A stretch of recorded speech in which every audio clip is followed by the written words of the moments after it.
So, Rajay, welcome to my podcast. Yo, what's up? Is that how you say your name right? Because Rajay, yeah, let's get out of the way. I always feel like I say it wrong because it's such a unique name. Right, it is. So most people see me and they're like, oh, this guy's obviously Hispanic, and they will speak to me in Spanish.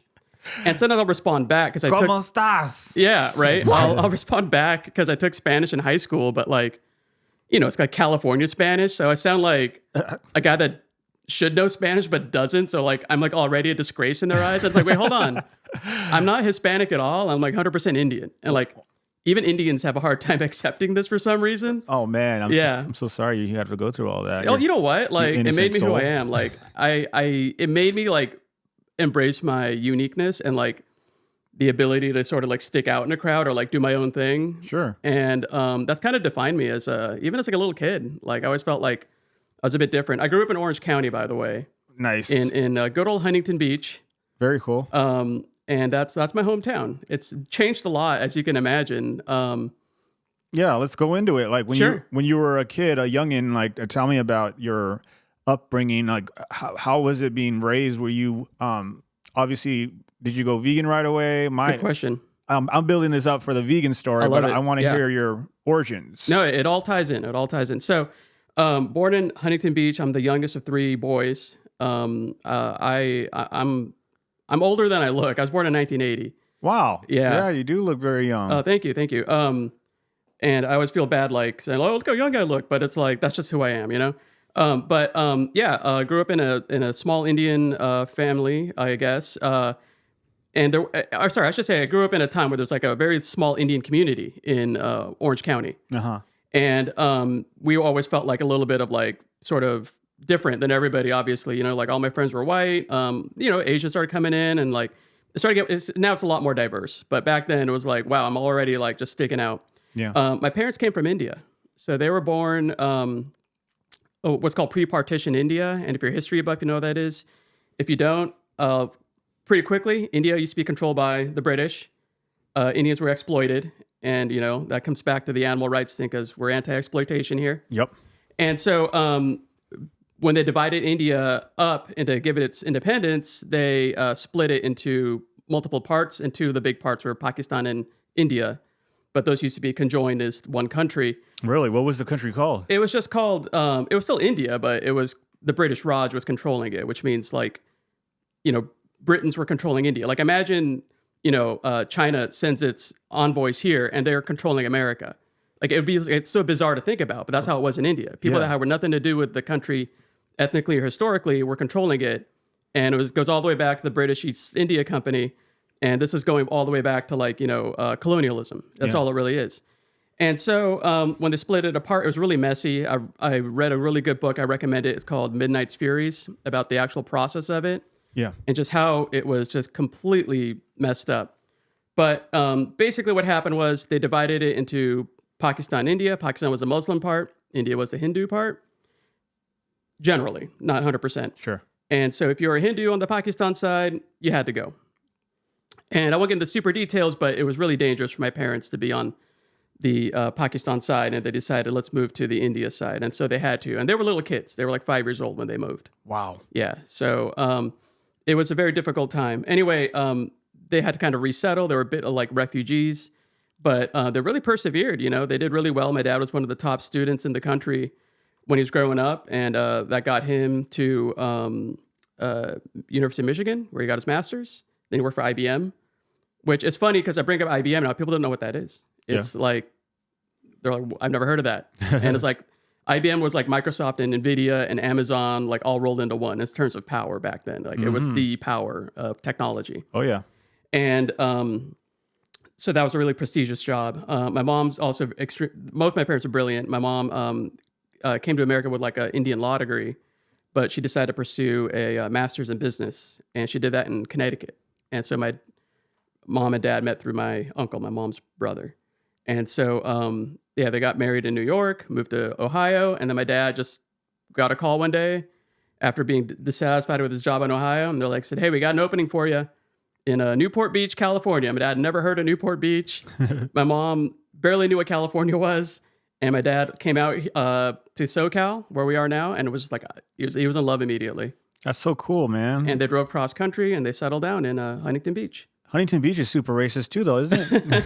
It's like so many Nazi dudes out there that I've come across, and not to say everybody's like that. Like Right. you were saying, not everybody in India and Pakistan are like the same. Like they there's some peace and respect and love in different areas, but we blanket everything so much. Like I saw a post on YouTube yesterday about Japan posting this huge thing about Trump and their prime minister, or I don't know if Japan has a president, whoever's in charge of Prime Minister, yeah. yeah, the prime minister, together in this like masterpiece of a lighting show, and showing Trump and this person happy together. And it says Japan shows Trump, and it's like, no, somebody in Japan showed this thing. It's not everybody in Japan, because a lot of people are protesting Right. the war in Israel and Gaza and against Trump. So when we talk about like people, it's like we blanket everything when we say USA did this, Japan did this. Like, no, some people in that country did this, and doesn't mean the Right. whole country agrees with that belief. So 100%. I like to keep an open mind and say I don't know much, because the more that I look into it, I go, man, it's just not what we perceive it sometimes. It's literally made up in our minds that it's this way when it's really not. It could be a multiple of different things. Yeah, and yeah, to tie it back, you're asking about Huntington Beach. Like, never really had major problems there. Like, honestly, people were really welcoming and curious about the Indian culture. I even have friends that were not Indian, but learned more about India and its culture than I did.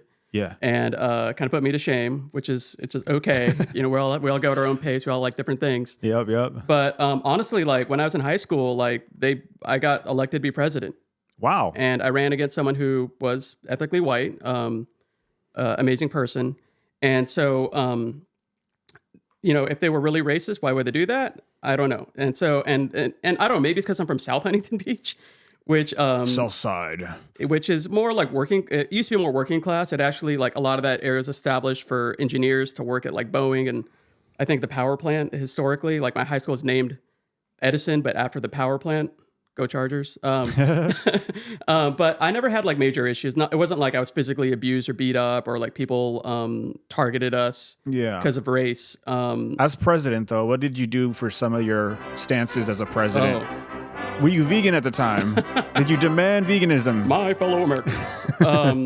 What did I do? I actually instituted more democracy by having an actual debate between the next group's presidential candidates. Because I didn't want people to have it be a popularity contest. I wanted them to have actual issues that they could vote on. I like that. And platforms. I like that a lot. And it was these two women who are also amazing, and they were running against each other. And like they kind of, they knew each other well. They were also on Senate with me.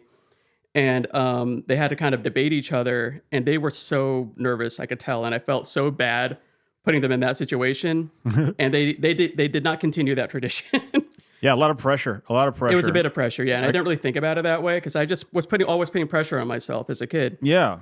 And I'll get into that. So I know I want to talk about like veganism, vegetarianism. So my parents met. They're actually from different parts of India, and people don't get that. Like India is almost as diverse, probably more diverse than Europe. Really? Oh yeah, yeah. So my dad is from the Punjab region, which people say was split in half by the British because itself was bigger than Britain. It was like that big.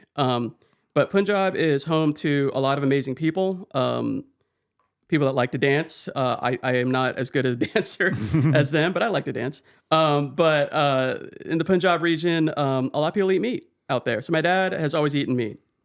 And my mom, she grew up in what's called the Sindh region, but it's also kind of with a lot of Gujarati influence. And so we're kind of like a blend of like Sindhi Gujarati in our family. And she's been vegetarian her whole life. So I grew up with a vegetarian in the house. And, my mom never cooked meat. Maybe once or twice she helped my dad with something and was like, I don't think she liked it. Yeah. She's been very, very understanding and very accepting of people. But she did not ever expect us to be vegetarian, honestly. She kind of wanted us like maybe 2 days a week, try it. Okay. But it was always in my influence, And I asked the same questions people ask me, like, hey, Mom, if you're on an island and all they had was like chicken, what would you do? And I it's funny because, I hear those questions against, us whenever we're like, doing activism. And Right. I have done street activism with you. Yeah. And it's always been fun. I got some cool pictures of us. Oh, no way. Oh, there's my website. There's your website. Thank you. And here's Yeah. a group of us at the climate action march we did. This is where I was introduced to plant-based treaty, and I joined plant-based treaty right after this. Yeah, here you are right here in this little circle right That's here. me. Yeah. I'm like, where's Waldo looking Yeah, for you? right? Well, here you are. And then we did some AV together. I swear sometimes I have an ability to just like socially blend in psychologically. People just don't see me. They'll be staring at me like, what? Yeah, man, you're awesome. And here you are right here. You've put in some time and effort to get the word out for animal rights. And here's another one. Where is Rajay? There I am. Boom. You got it right there. Oh my gosh, you found me. Yeah, I've studied these photos beforehand. Yeah, I miss all of you. I haven't seen you all in a little while, but I do a little prep. Improve that. Yeah. What made you Go vegan? take that step to be vegan? Yeah, I'm curious to know. I said I had two older brothers. The oldest brother got really into like Morrissey and the Smiths. I get it, controversial figure. Who? Morrissey and the Smiths. I don't know who that is. So 90s music, British. Oh. You know the song "How Soon Is Now." It sounds familiar. Yeah, now you're starting to click in the brain a little bit. He's a bit of a controversial figure, but he's been a lifelong vegetarian. I think vegan now. Mm-hmm. He even goes to the extent where if he has a concert here in LA, I think everywhere now, he'll demand they do not serve anything non-vegan. That's awesome. Yeah. He's also famous for like putting on 4 songs and then just being like, "I'm done." I went to a concert and that happened, and I was like, "Oh, okay. Well, at least I got my night back." But it was cool. You hear 4 songs. What's another 4 going to do for you? Yeah. So I was cool with it. That's awesome. Is it about veganism? His music? He has a lot of songs about it. Like the famous one is "Meat is Murder." Oh yeah. Okay, so now it's starting to come together. Yeah, now. A lot of activists go see that guy. 100%. I'm familiar now who you're talking about. Haven't really listened to his stuff, but anything about animal rights is what I'm trying to listen to these days. Anything with a good message and encouragement, education, awareness is something that I'm really more driven to. So right on. But when was that defining moment for you? Was it like a few steps forward, watching something, or what really sparked that veganism in you? Yeah, I would say so it was 2 transitions for me. Was going from meat to vegetarian at age 12. Yeah. Which was a big step. And that was in 1992. So, like all there was like Mother's Market. And like that was in Huntington Beach. So it wasn't, and I was a kid. I had to live at home. I didn't even know what veganism was. I thought it was weird back then, honestly. I'm not going to lie. And now I think it's the most normal thing ever. But back then, all I knew was vegetarianism. I'm like, this is it. This is all you got to do to be good to animals. I learned the wrong. What did you think was weird about veganism? Because I had the same thing, the same feeling. I want to know what was going through your mind. Oh, at good that question. Time. Yeah. We're about the same age, so we grew up around the same time. Right on. We're both 714 phone numbers, I saw. Yep.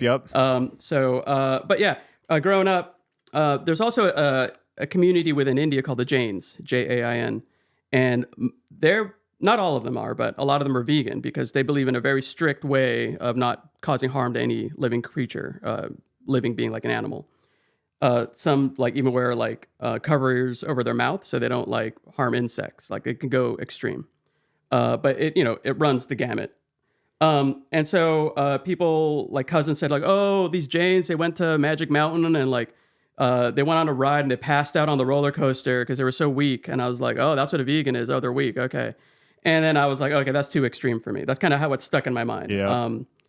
One bad message leads to a whole bunch of other bad decisions we make. Right. And like, honestly, like despite being a man of science, a person of science, I did not really do the research into it. And also the resources were limited back then. When you're not challenged with it, you don't really think to research it. You just think like, oh, my mom's vegetarian, I'm vegetarian, my brother's vegetarian, we're good to go.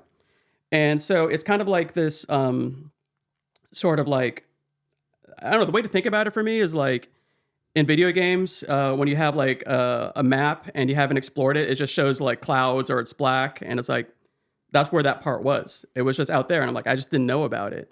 And so how do you learn about things you don't know? Someone basically has to tell you. You don't go out of your way to be like, oh, I don't know anything about this. What is it? Like, that's a very rare person to do that. Yeah. And I was just in that group, I was just kind of like, oh, let me go with the flow. Let me not be a burden to people. And like, I was already feeling like a bit like, oh, go to a birthday party. Oh, you want a hot dog? No, I'm vegetarian. Oh, okay. Well, let's see what we can get you. Oh, you want a salad? You want a salad? You want a salad? That's all you hear in the 90s, That's all they know. So I did that actually for about 20 years. And then, I'm a bit of a studious person, try to follow my dad's footsteps. I got into MIT and I went there for my undergrad and master's, and then I went to USC for my PhD. So like, I've been around really like intelligent people. I remember going to MIT and thinking like, I'll meet a lot of vegetarians here because like you think about animals and you think about let's try to reduce the harm to them. Like we all want to be that guy. And what's funny is like not a lot of people were. Mm. I joke maybe it was because if you were a vegetarian of MIT, you'd be vomit. That's the acronym. Maybe that's why, but no. There were a few, and I would like try to like meet with them. But then I met some more vegans there, and I remember meeting people, and they're like, "Hey, let's try a vegan day." And I was like, "Okay, let me try this," and like I got through it. It was fine. And then I kept thinking to myself though, like it's still too extreme. Cut out cheese, I can never do that. And that stuck with me for a long time. And age 32 now, 20 years later from being vegetarian, I learned about the truth. And the truth was that calves are the victims among many Yeah. in the dairy industry. And I was like, veal? Veal? I am not paying for veal. Yeah. I am not paying someone to pay for veal. I'm not paying someone to create veal. Yeah. It's And- terrible what happens to 100%. babies, and we think nothing of it when we're consuming their fluids, mother's fluids that are not designed for us and weren't meant for us. Right. Pretty selfish, but thank you for being aware of that. Jeez, so then what happened? Then what happened? I was at a company where like it was a bit of people I would say were a bit stodgy. Does anyone use that word anymore? What does that mean? Stodgy, like stuck up a little bit, kind of stuck in their ways, Yeah. kind of like old school, like I'm not changing, you change. Yep. Those folks, all good people. I think a lot of people are good, honestly. I think it's very few like truly evil people. Yeah. I think there's a lot of uninformed and misguided people, and we should not mix them up. But that's just my take. Sure. In any case, I did not like this job very much, and they knew it, and we all kind of knew I didn't like it. I did well in a little bit, then it kind of went to pieces. It's a good company, can't say anything bad about it, but I did not feel good there, and so I was like also having a little bit of like a minor health issue. Like I would try to run, lungs are on fire, and I'm like, I want to change all these things. I want to not support veal. I want to run without my lungs burning, and I want to kind of stick it to the man. Yeah. And because they would have a lunch every week at this place, and I was like, if I'm vegan, they're gonna have to buy me a special lunch. Yeah. And so I said, I'm gonna do it. And I told them that, and they bought me a special lunch. They were awesome. Yeah. They really were. And I learned about a place called Katie's, which I don't think is super vegan now, but it was in LA. And I don't want to support them necessarily.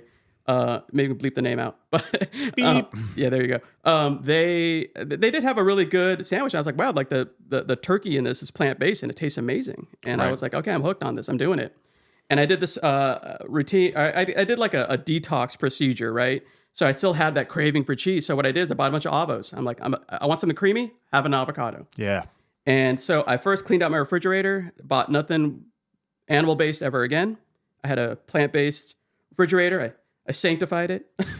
And then for like a little bit, I was like, okay, I'll eat a little bit of cheese when I go out to a restaurant. Did that for like a month. And I was like, I'm done. I'm going to find the vegan option wherever I go. And that was it. I was over cheese. I did not crave it anymore. Yeah. I was healthier. I felt better. I was losing weight.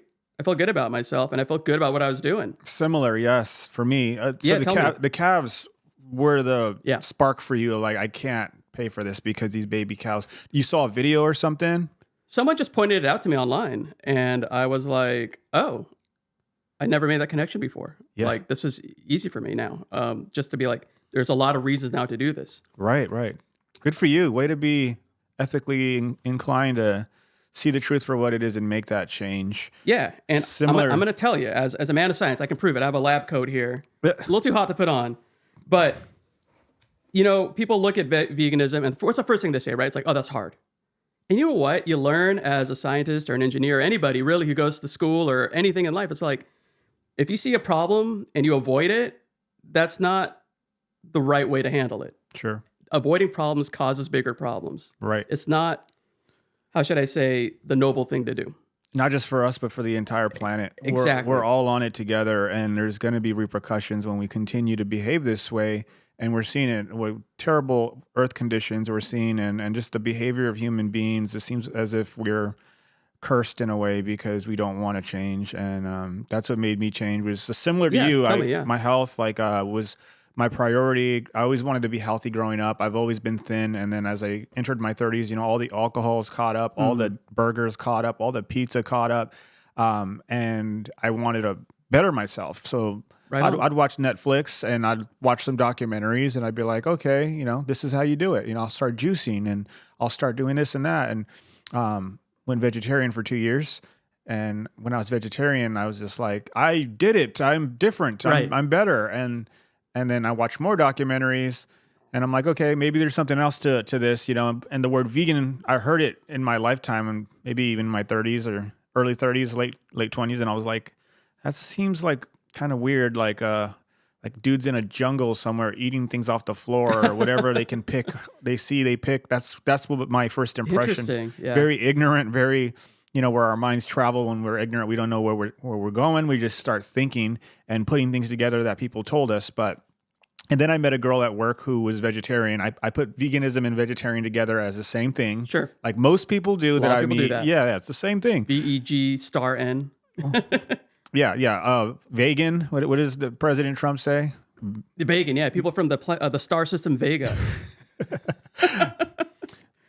So I was going into like vegetarianism, thinking that I changed for the better, but I knew like my health wasn't exactly where I wanted it to be. So Got it. Again, like veganism has nothing to do with health, but at the same time, when I went vegan after watching a DVD that I bought at a swap meet for $1, yes, $1 DVD changed my entire world. Isn't that amazing? A documentary called Eating on YouTube, which is absolutely free. And I always say this, I wish all vegan documentaries were free. I know people are trying to make money so they can make more, but every documentary should be free because knowledge is not something you sell. It's something we should give to everybody. Right. So that they can be better people, as in vegans who are ethical and they don't want to harm animals. But yeah, one DVD changed my life. I watched it and that night I went vegan. Amazing. February 11th, 2018. I know the exact date. Wow. Because that's how much of an impact it had on my life. And I was ready to go. Once he showed all the diseases that comes from animals and showed the slaughterhouse footage of animals being mistreated, went through it, his whole life story on how everybody in his family were health nuts and they all got cancer from eating animal flesh, and which is the main reason why we get inflammation and diseases. So that just changed my entire world. And amazing, man. From there, I went vegan, and then I started learning more. Like veganism is not a diet. You know, I don't care about the food. I care about the animals. And I got rid of so many of my favorite foods. I used to go to Tommy Burgers. I don't know if you know what that is. I remember Tommy. Yeah, it's one in Huntington or Fountain Valley. Yeah, chili burger stand that you know has some of the most amazing chili that goes on dead corpses. Yep. And I would go there like binge because it was something that was in my blood that triggered me. Every time I heard the word Tommy Burgers, I'd make the drive, like 15, 20-mile drive, just to get me a burger and chili fries. Well, when I went vegan, I didn't give a shit about that anymore. My favorite Chinese food place in Santa Ana, I used to go there religiously and get their orange chicken, which nobody had their type of orange chicken. Yeah. That went right out the window when I went vegan. I didn't care about that anymore. And here's the cool part about it, Rajay. Yeah, tell me. There's orange chicken that's vegan that I found 100%. down the road. I found 100% similar to the one that I used to eat that is vegan. There's a burger place that sells the same exact chili and chili burgers and chili fries that I go to in Van Nuys. There's no real excuse. I was able to throw away all my favorite foods, and coincidentally, they all came back to me in a plant-based form, and I love them still, and I enjoy them. Right. And I didn't have to, I'm not giving up anything except for the animals that are being murdered on my behalf. See, I like that a lot because you live with your values first, right? Not your stomach first, not your taste buds first. Yes. And that's how we should be looking at it, right? Like every like living mammal pretty much can like eat and be driven by their hunger desires. Yep. But we're lucky to be born looking through the eyes of a human being. Yeah. And that gives us special powers in a way, right? You know, we all watch these X-Men movies. Yep. We all want these special powers. We have them. Yeah. We really have them. We do. We're superheroes to animals too. We can rescue them and be their friends instead of their enemies who they dread to see every day, they're scared of us. I always trip out when I walk outside or I go to a park or something and animals like run away right away. And I'm like, wow, what's going on? Right. But where I live and when I go to places consistently, animals, like, they're not scared of me. I come out my house right here, and there's a lizard that's been popping out of nowhere, and now he just hangs out. He just chills, and he sees me. He stares at me for like 5 minutes. We're just staring at each other, and I'm like, "You want me to get you some fruit?" And I'll go and try to get him some fruit, and I'll come back out and leave a little plate for him. Oh, Just because, dude, if I was a lizard and I wanted to eat something, I'd be happy that somebody came over and gave me a plate of food. So that's how I look at it. Like, you don't really know what that feels like until it's you who doesn't have much and you're like hoping someone will help you. right. Like I was saying on a previous podcast, when I went to jail for Billy and Tina the elephant at the zoo, I yeah. was protesting. I got arrested.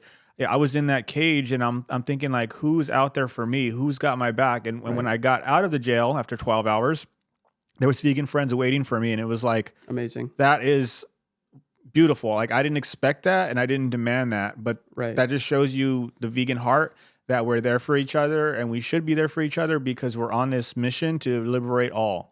Yeah. And it's not going to be easy, but we can do it if we work together and we have that mindset that we're in it for the win, for the liberation. Yeah, 100%. Yeah. And like that's a great value to have. It's like you are non-exploitation. That's like a leading value Yeah. of you and all of us.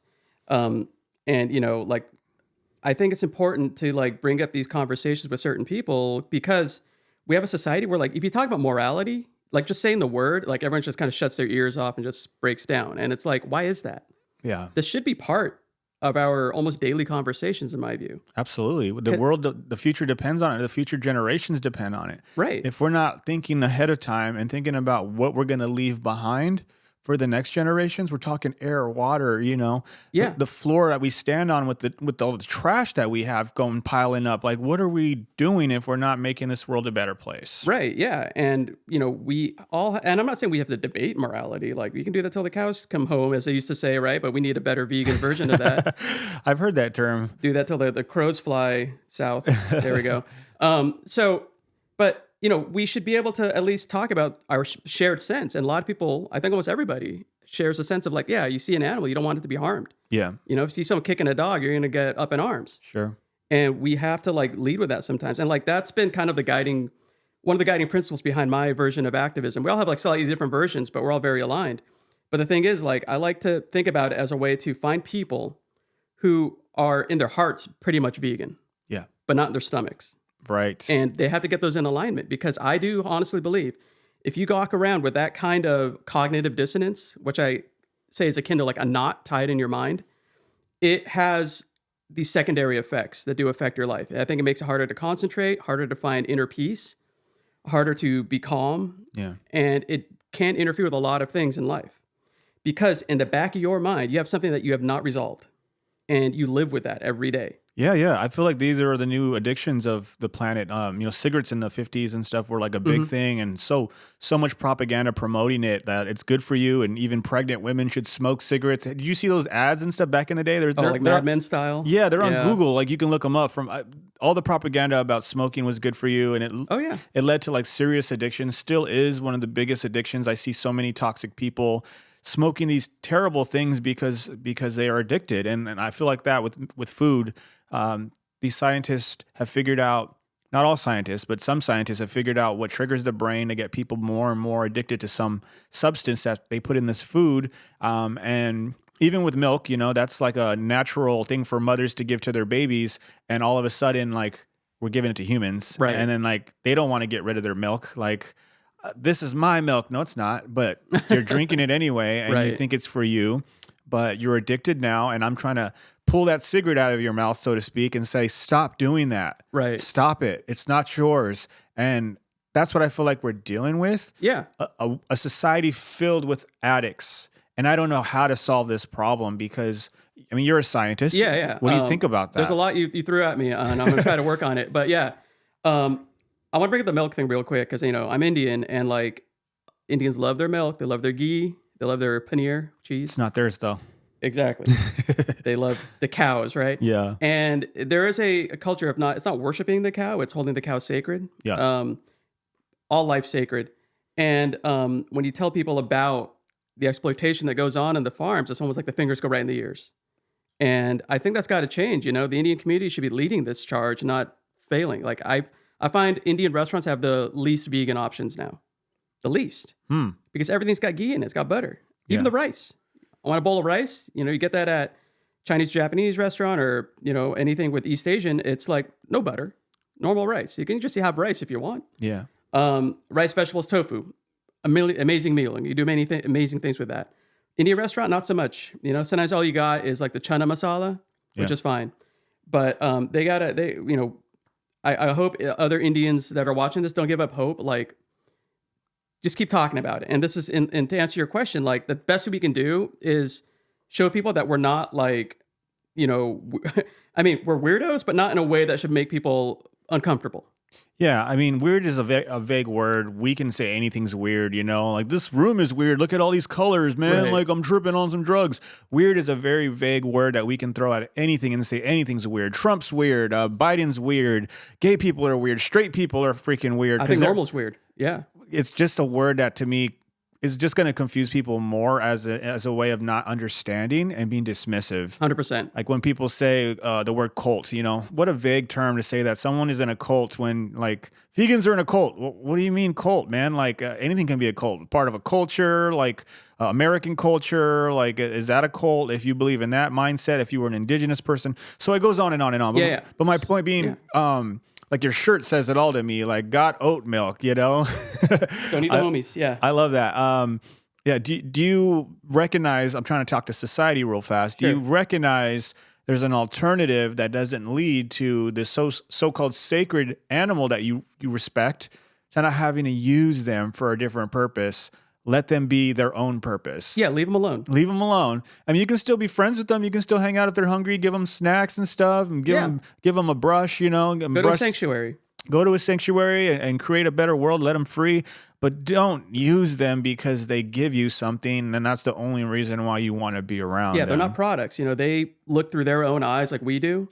They experience the world in their own way. It's not up to us to tell them how to live their life. Yeah. The same way it isn't up to a government or a superpower, the British colonial Raj either. This is where there's a lot of hypocrisy, right? But I want to get back to the science part, because I have thought about this, through all of our activism, because I always think about how can we really convert people to live and make choices in alignment with their own values. Mm-hmm. And so I use convert there, which is a strong word, but in alignment with their own values. I don't think that's asking too much. Yeah. It's very reasonable to be like, you already believe X, now have your actions go in alignment with X. Is that too crazy, people? I hope not. So what happens when you talk to people? Because I told you, I've been around scientists and engineers, some of those brilliant minds on the planet, and they're still going to eat meat and dairy and animal products. And like, what is really going on there? Because you can show them all the science articles, brilliant scientists, and they'll just be like, because it's not their field of science, or, oh, I've been doing this way this whole time, or what I do is fine. And I think what happens for a lot of people is they have kind of two modes of thinking. And one is like the deep logical mode, which we think we're in all the time. But I would argue, I would say we're in it a very small percentage of the time. Like when we have numbers or something, we're thinking very logically, very mathematically, very mechanically, I would say. And we'll say like, oh, A, implies B, B implies C. Okay, A implies C. Stuff like that. That kind of logic. But when it comes to something that has an emotional weight to it, or a cultural weight, or a social weight even, all goes out the window. There's a different set of logic that applies, I found, and I call it sort of the emotional logic. And there's things that happen like shoot the messenger, right? Which is like, you get something in the mail and it's bad news. Do you tell the mailman to F off? No. We don't think like that normally. But when it comes to like something like veganism, 100% the first thing that happens. Oh, you told me this? Something wrong with you. Right. Ad hominem attacks. Oh, look at you. You do this. You do that. Yeah, they try to flip it around. Exactly. So wait a second. We try to have every rebuttal we can for people that try to come at us with their own excuses, and that's what this is really about: is excuses, giving us excuses so that they can continue this behavior. Like, as somebody who's like talked to brilliant people and stuff, is there anything to bypass that emotional thing you were talking about? See, that's the thing. I don't think there is. It's so deep in our brain. Yeah. I think our logical brain is built on top of the emotional brain. Yeah. To the point where if you look up studies, I can't cite anything right now offhand, but there are studies that are like, I think one where they severed the corpus callosum, which is connects the two halves of the brain, and they separated like their vision. The left eye looked one way, the right eye looked another way. Their hands were separated, And they would have like a sign that you could read, and it would say, pick up like the Rubik's Cube with your right hand. And on the right side, there'd be a bunch of objects. They'd pick up the Rubik's Cube, and there'd be like a bunch of objects. And they'd say, why'd you pick up the Rubik's Cube? And they're like, I've always been fascinated by them. They've always been very interesting to me.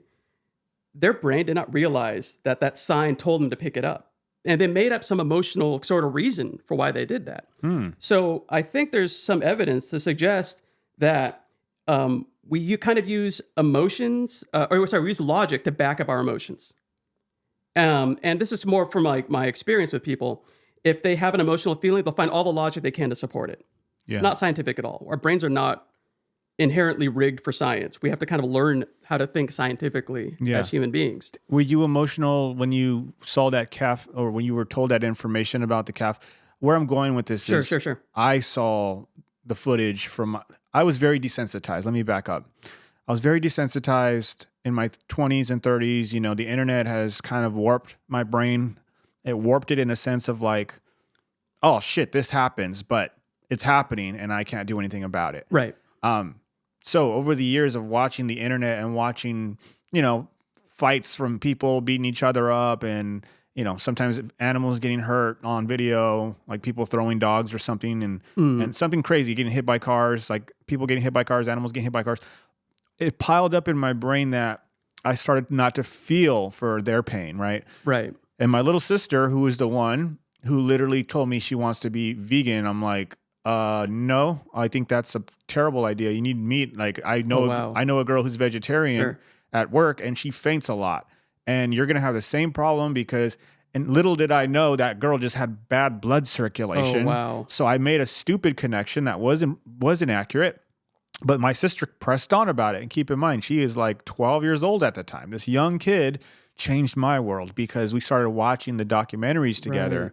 And we started seeing the footage of animals being slaughtered. Yeah. And she starts weeping and crying right in front of me. And I go like, hey, chill out. Like, what do you, like, my brain didn't get it, like how emotional she was. Yeah. So I literally, she transferred her sadness and her pain and emotion to me. I wasn't able to feel and make that connection. I knew it was wrong. I knew it was sad. Yeah. But my heart and my brain were disconnected. They could not transfer any type of emotional feeling towards it. But when she started crying, I felt for her, and for her, I felt for the animals. So then I was able to tear up too and feel. And it all of a sudden, it became like a power inside of me to change. I didn't have that power. I was not charged up to do that. And what she did was transfer their pain through her to me. And it was the craziest thing because it woke me up to believe. It's like a vicarious experience. That's amazing. Yeah, to That's feel. just a deep sense of empathy. Because I loved her so much that I didn't want her to feel sad. Then I go, wait, well, why can't I feel for the animals? Why can't I freaking cry for them? Right. And then it started happening where I started watching more and more by myself. And then it just like, it took over where it was like, dude, this shit is wrong, man. You can't do this anymore. Right. And that's how it works. So when we're talking about those guys who can't change because of this emotional thing that they do, I'm thinking they just haven't sat in a room by themselves and really just zoned in on what the hell is happening. And can you imagine if that was you, you know? Change is hard. It takes a special kind of person to do any sort of change. And people don't, like grown men, I'm not going to say every grown man, but don't want to cry in front of people. They don't want to cry, period, because it's not manly enough. It's not tough, you know? Like, No, they should. Of course they should. It's healthy, But the actually. society that we grown up in, like me and you are about the same age. Yeah. Like, what are we fed? You know, sports and muscles, lifting weights, and being this tough guy in America. Go to war, serve your country. We're always taught to be hard and never soft, right? Right. And when you're soft, you're more vulnerable. Like you're more emotional and in touch. I've gotten rid of that mindset that I can't be emotional. We're freaking human beings. Of course we're emotional. We have anger, we have happiness, we have sad, we have joy, we have everything. And when you take away those experiences, are you really a human being? You become like a cold-hearted robot, you know?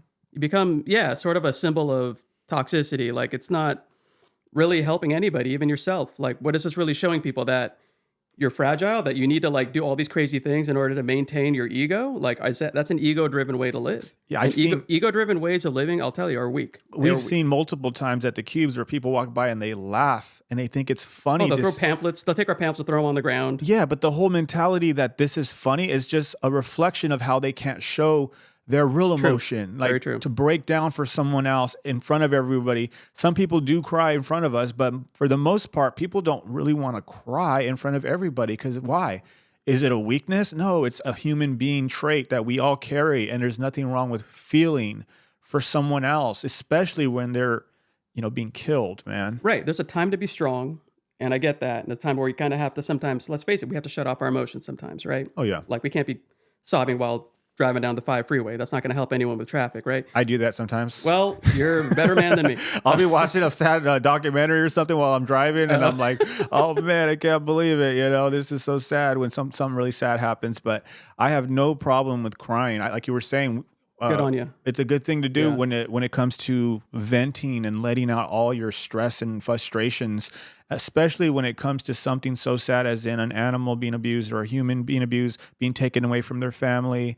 Like I'll watch YouTube police body cam footage, and they'll come up to a door, knock on it, and the family open the door and like, "Are you the mother of this person?" Yeah, we're sorry to inform you, but this person passed away. And you're like, whoa, and you're seeing the person cry in real time in that video, like, oh my God, they really just got the news. And like, could you imagine, and all of us go through life situations where we have to face, sad times. So 100%. there's nothing wrong with crying, people, especially when you love someone or you love an animal or you love a stranger. You feel for that stranger.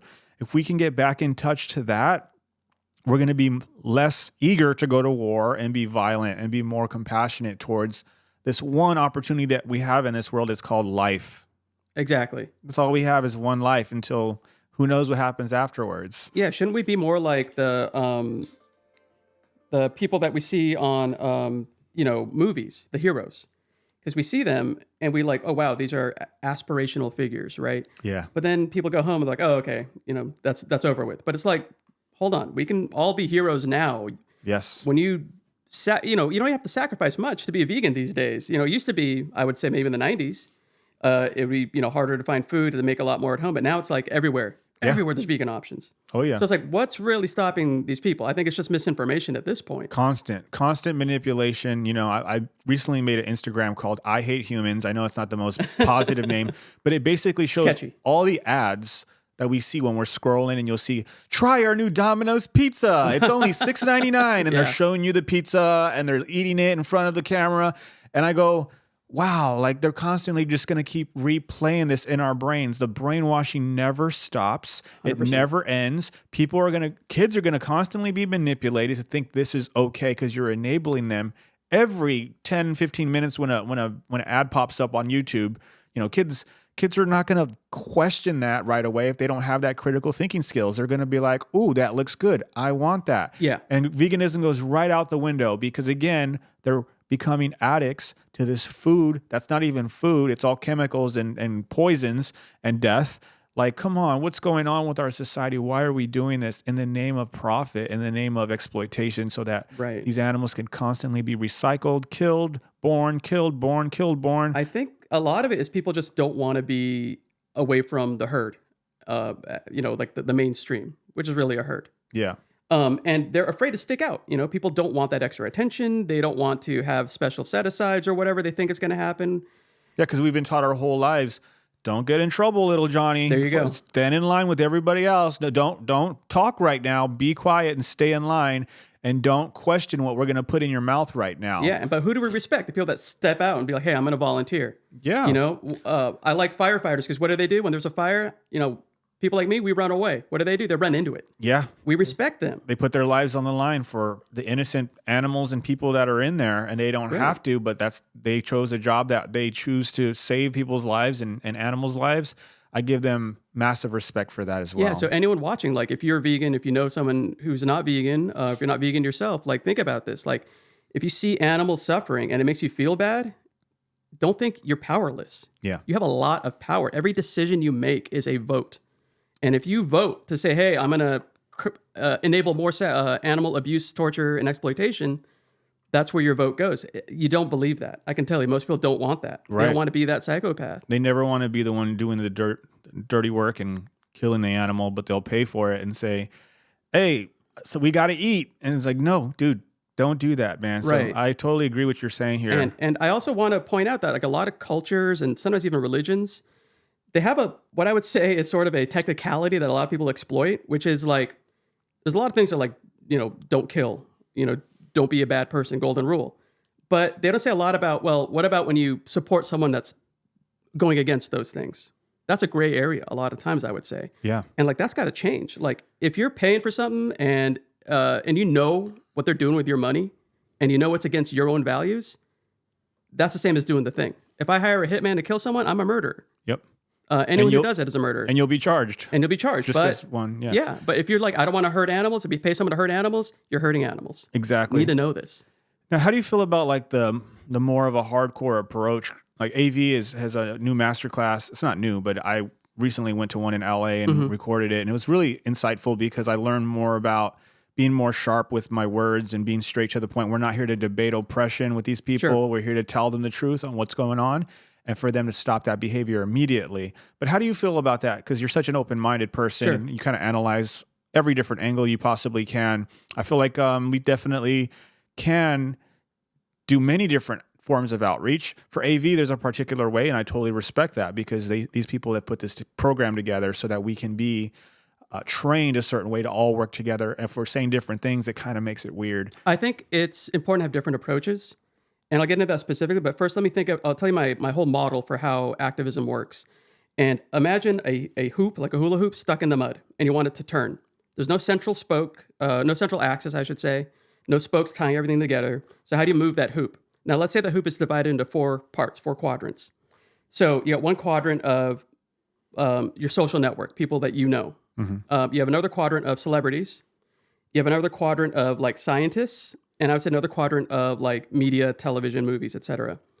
And we get that wheel moving when all 4 of those quadrants decide to move together. Yeah. And a lot of people, they don't change until they hear the message from different sources multiple times, like a book recommendation, right? Or a movie recommendation. Sometimes for me to actually get into a movie or TV show, I need to hear it 3 times. A lot of people are like this for a lot of things. So when it comes to activism and like the social side of things, when they start to see that people care about a topic, it's on their radar, a little blip. When they hear a friend talk about it, a bigger blip. When they hear like a family member or a significant other talk about it, a bigger blip. And we get all 3 of those hits, then things start to take off, and it takes a while. Yeah. Another thing to consider is like the first follower hypothesis, which there's a famous video of a guy dancing, and everyone's like, oh, look at that funny, silly guy dancing. He's a weirdo, blah, blah, blah. The one guy dances along with him, and it takes a while for that guy to join in. And then, but pretty soon after that, another guy joins in, and then another, and then it's an avalanche. Right. And so think about like, if you're the lone vegan, which we all are at some point at a table of non-vegans, versus if you're the lone non-vegan at a table with the vegans. I think it's more likely for that non-vegan in that second scenario to start considering vegan food more. Definitely. And vegan options and vegan living. And it's because we are, in a sense, just going with the flow, and we want to kind of respect the majority a little bit. And so the idea isn't to expect that activism changes people overnight. Sometimes it does. That's like a bolt of lightning, lightning in a bottle. But most of the time, I would say, like, we are, sowing seeds that will, grow later on in our life. And we have seen, interesting things happen. Like, I think right after COVID, there was a sort of vegan wave, veganphilia, you might want to call it. And these things happen throughout society. Like, there's actually a time, I think, in the late 1800s, early 1900s, called Indophilia, where people were really into Indian culture. And I think that might have inspired Oppenheimer to quote the Bhagavad Gita in his famous phrase after the nuclear explosion. I have become death, destroyer of worlds, which is a bit of a mistranslation, but I won't get into that. Mm-hmm. But that was also followed by Indophobia. Yeah. And I think we're kind of in a similar thing right now. We had veganphilia. Now we're almost into vegan phobia. And this has all happened within about 5 years. I don't know if you've noticed, but everyone's just like anti-vegan, high protein, and protein somehow means animal products, which is crazy because like I don't have a lot of protein, but I have enough where like I can do 20 pull-ups in a row. I do pull-ups now with 45 pounds attached to me. Nice. And I'm showing people like you don't need to have animals to get protein. Yeah. And a lot of other vegan activists and bodybuilders Athletes are doing that as well. Yeah. And so people are just sort of putting on blinders at this point. In any case, the point is there is sort of a cycle to things. And we've seen like the vegan cycle come on and then it kind of faded away, but now it's in their mind. And, you know, it'll probably come back again and they'll be like, oh yeah, I tried vegan back then. You know, I kind of felt good. Why not? Why did I stop? Oh, because all these stupid influencers came out and said I shouldn't do it. Oh, well, they were wrong. They all went to, you know, I think a lot of them are going to jail, losing their followers. A lot of these carnivore diet people have given up because of the ill health effects of the diet. Yeah. And that is a diet. That's not a lifestyle. And we're talking about something that is already agreeing with their values and will probably make them healthier in most cases. Yeah, yeah. I love that. That's a wonderful... And I want to also show off my socks. They're from the Red Cross. And if you look at my Instagram, rajay.kumar.phd, I donate blood every 2 months. That's the most frequent you can donate whole blood. And I do that partly because... I have a picture of that too. Please, yeah. I have gotten a little bit of crap for it. There we go. There's me smiling. I donate a pint of blood every 2 months to show people that you can donate blood safely as a vegan. 100%. There should not be any debate anymore. Was there a debate? I don't even know. Like, what? I've met a lot of people that said, oh, I was vegan and then had low iron and I had to stop. And it's like, was that because you were vegan? I don't think so. Yeah, I go to the hospital now and again when I get beat up by people at protest, and they check my blood or they pump my blood pressure, and they're always like, your blood is great, you know, and I'll get a blood test done, and my blood is, from what I remember, was good, you know, because I stopped eating the dead animal products. So I just really hate to get into it with people who like are not looking at the animals as beings and respecting them and just looking at them as like, I need protein. It's like why are we talking about your needs when there's somebody that doesn't need to die for you to get what you need? You know what I mean? Yeah, and it's not just animals either. Like I shouldn't say I donate blood just to be like show vegans. I also do it to help people. Like I want to be that hero in my mind. But I should also add that when you choose plant-based products as part of a vegan lifestyle, you're supporting a lot of people because some of the most exploited workers on the planet work in slaughterhouses. Bar none. Yeah. High rates of like mental issues, psychological issues, high rates of exploitation. There's a story where I think it was like 3 or 4 years ago. I think it was in Mississippi. A kid was underage, worked at a slaughterhouse, fell in and died in one of the machines used to cut up the animal bodies. Damn. Awful. And so when people don't realize that they're supporting human exploitation along with animal exploitation. Yeah, yeah. It's sad. And they'll definitely vouch for not wanting to be a part of the human exploitation. Right. I always say that at the zoo, like you guys wouldn't ever support the prostitution thing that's going on where women are forced to sell their bodies for their pimps. Right. You would be totally against that, right? And you'd be totally against if it was you in that position. But when it comes to the animals that you're literally coming in to see that don't get a say, will never be free, you have no problem with that. Or even these ICE agents who are stealing kids from their families and separating families, they'll never be the same, you know, deporting people that, you know, want to live their lives with their families. They're being separated. And so many brown people in this state, in this city, would agree this is wrong and we need a better way than the way that the Trump administration is doing it. But when it comes to animals being separated from their families and torn apart and never being the same, you know, I got to have my bacon. Yeah, they're on this planet with us, not for us. Exactly. And that's we can't live in that ego first sort of mindset. How do you feel about this? I wanted to change the word out of the dictionary. And you feel free to give me your random thought. There's no judgment here. I won't cry on the mic. I might, but I'm just kidding. I want to get rid of the word animals. I want the word to be earthlings, because when we stop looking at other beings as less than us, which most people do when they say animals, like we're smarter than animals. We are way more better than them. Well, you're not, because you're going to live and you're going to die. And the thing is, you can do good things on this planet and you can do a lot of bad things on this planet. If you're paying for their dead body parts, you're ruining everything, not just their lives, but our planet and the atmosphere and the water.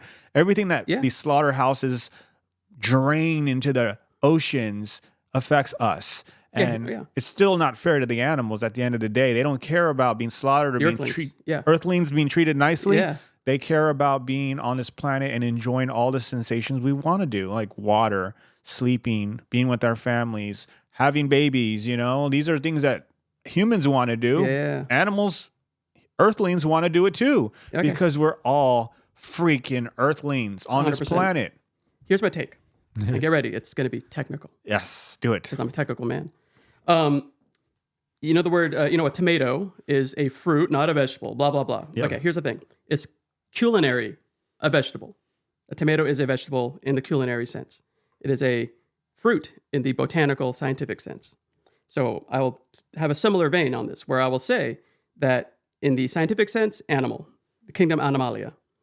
In the social sense, earthling. I'm down with that. Nice. Because that's what they are. Animal is too vague, I would say. It just means moving thing, essentially. Yeah, and we're moving things, but people don't want to acknowledge that humans are animals as well. Warm-blooded Exactly. mammals.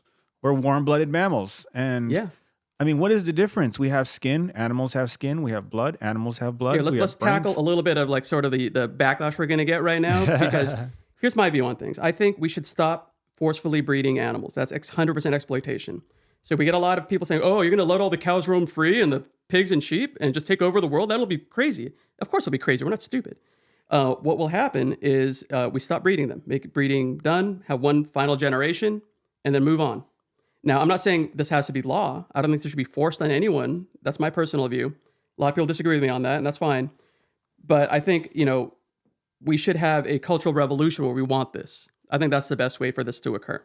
I don't think we should legislate that kind of morality on people, because I think people will just respond with backlash and protests, and they will try to find a way around it or have a black market. Not healthy. Okay, second thing, people talk about, crop deaths. Crazy, right? Like, are there tractors full of like blood on them? There are ways to keep critters off of property. Animals aren't stupid. They get out of the way of those things. It's not zero, but it's not enough where you're like, oh my gosh, there's way more animals killed for crops. And here's the thing, like, you could say, hey, we actually will, find a way to, what we could do is like, we can have ways where we don't have as many, and we can get that probably very close to zero. Then people say, oh, wait a minute, what about cows that graze? It's just grass. Well, that's actually very hard to do. And people have made fun of me for this, because to have that many cows to feed people off of grazing, it would be extremely expensive and hard to do. There's a reason they have to go to factory farms. People want their cheap in and out, carcass burger for super cheap. You cannot do that economy of scale with grazing. Even just fencing it would be astronomically high, because that fence gets bigger and bigger and bigger. There's not enough land to do that. You could try to reuse land that is unusable. Good luck. Probably not going to happen. There's a reason people don't do that, and it doesn't matter. You still need to have all the slaughterhouse infrastructure there. So there's all these reasons people have. I don't think they're well researched. I think when you put it all together, you talk about methane, you talk about the torture aspect, you talk about the exploitative aspect, you talk about animal intelligence. Cows unlocking gates with their tongue. Amazing. Yeah. Pigs are intelligent. These are intelligent animals. Their intelligence is getting proven more and more and more. And I think back, we were talking about how do we get people to really believe it? I think there should be more research on like what animals actually think, how their brains work. And I think, at some point we might be able to read the thoughts of animals. There's a guy in Japan that was able to decipher the language of birds. And it's like, these are extremely intelligent beings. Yeah. Earthlings. And so all this stuff is coming to fruition, where I think at one point it's going to be like, you just got to realize that you're making things worse when you keep paying for these structures that are designed to exploit, harm, and torture. And you do not agree with that. So stop paying for it. Yeah, it's just out of sight, out of mind, Where are these places held at? And I go down to San Francisco now and again and always pass by these terrible, terrible places with tons of cows and in their own filth, And it's like, dude, we're literally paying for this. People are waiting in line at In-N-Out, like you were saying, all the time for this. And yeah, maybe they don't want to see animals be tortured, but they're not willing to give up their habits. Right. So, yeah. And what is that worth to you as a person? Like these habits, these cultural mainstays, like what do they really give you in the end? Do they really make you feel warm and welcome and belonging? Would they make you feel more than that if you were to save an animal from a life of abuse and torture, to stop funding these horrible systems? What would make you feel more like a human being? Exactly. Let's take a quick little break. This has been very positive and encouraging for me to keep being an activist. Rajay, you're awesome. Yeah, you are too, Lou. Thank you, man. Let's take a little break. Sure thing.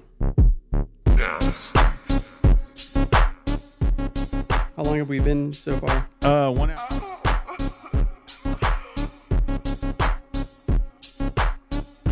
Yeah, let's do it. This is cool, man. I can't believe you made a game. It's awesome. All right. Are we recording now? We are recording. Okay. Yeah. So, a bit about my background. So I told you before I had like a PhD. I studied nanotechnology because like I was like, wow, this one technology could change the world for the better. Whoops. There it goes. Okay. And as I was doing that, I was like, wow, this is like something I want to get into. And I did work in nanotech for a while. I worked in something called carbon nanotubes. And I worked in industry out here in SoCal for it. But then like the whole industry sort of collapsed at the end of 2011. And I lost my job. And I was like, well, what's next? And I was like, well, I had ideas for video games. So like back in grad school, I was like really into learning the Japanese language. My sister-in-law is from Japan. And as a result of that, I kind of got really interested in learning the language. And I just fell in love with it. Like to me, growing up as a kid, I just loved Legos. I would just play with them all day long. I was like a weird, quiet kid just playing with Legos in his room. Legos rule, man. Oh, they do rule. And so I would just make stuff, take it apart, make another thing. I always wanted to make like a Lego Transformer. That was my holy grail. Never got it to work, but now they sell them, so I'm happy.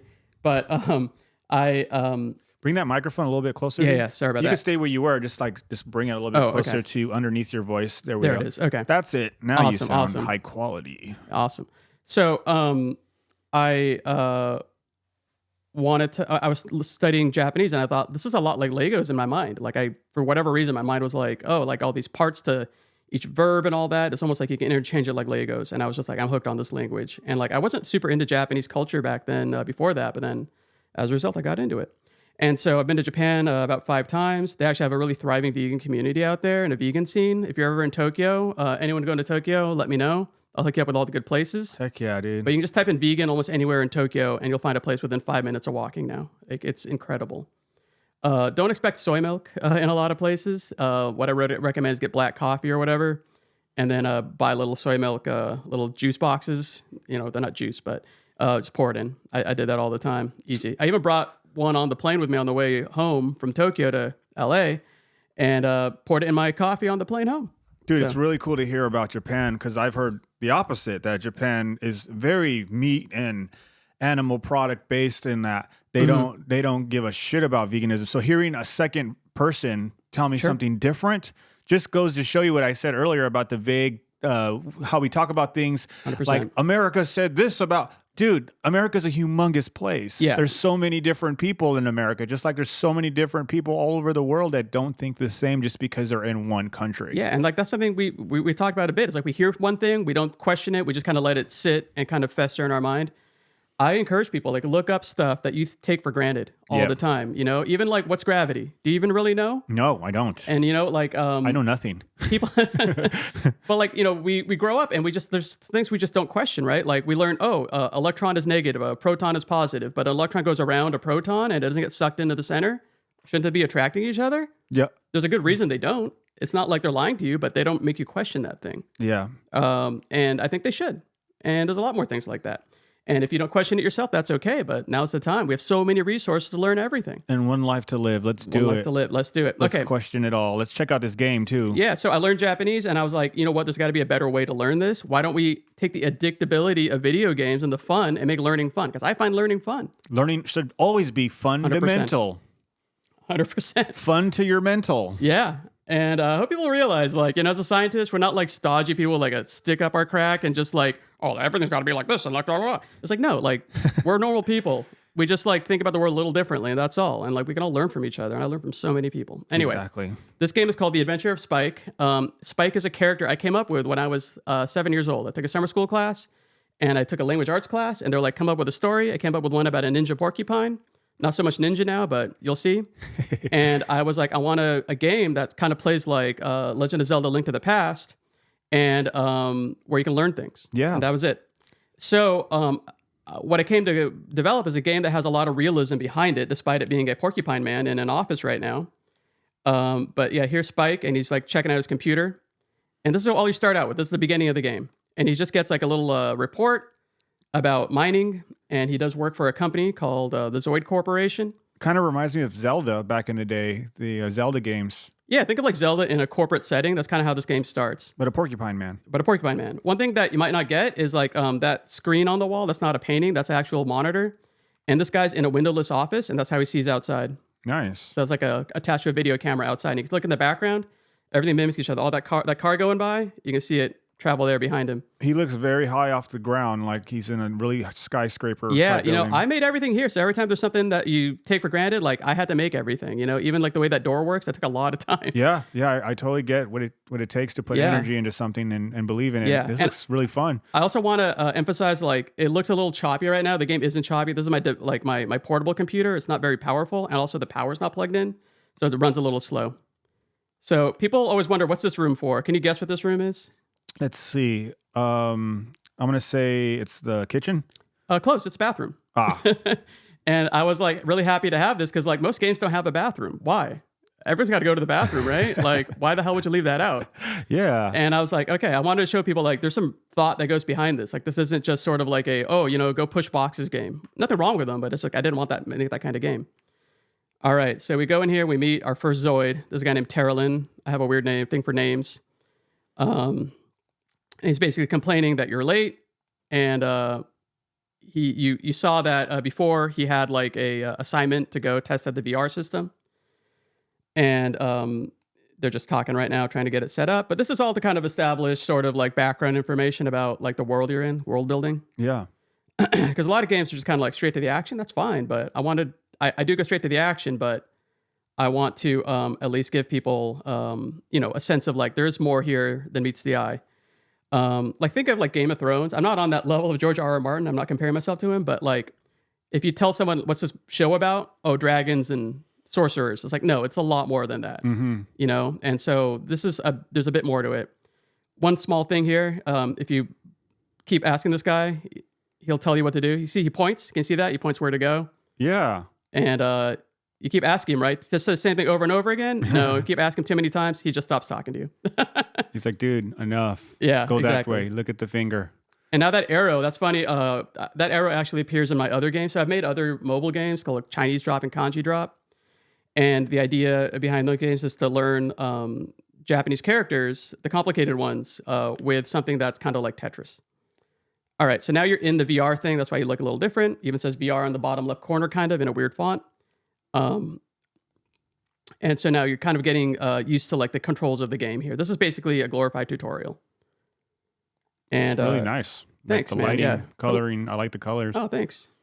Yeah, I want to give a shout out to More Mountains. They helped me with the game engine side of things, and also a guy named Quaternius helped me with the design. And my friend Catherine Fung, amazing, amazing artist.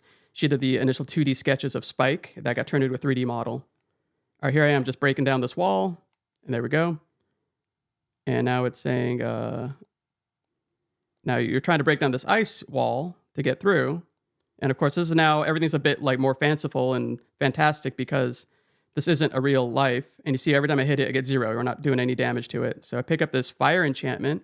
And now you see in the upper right, like I have fire on the sword now. And if you look at the sword, there's like a little fire trail coming off and it's red.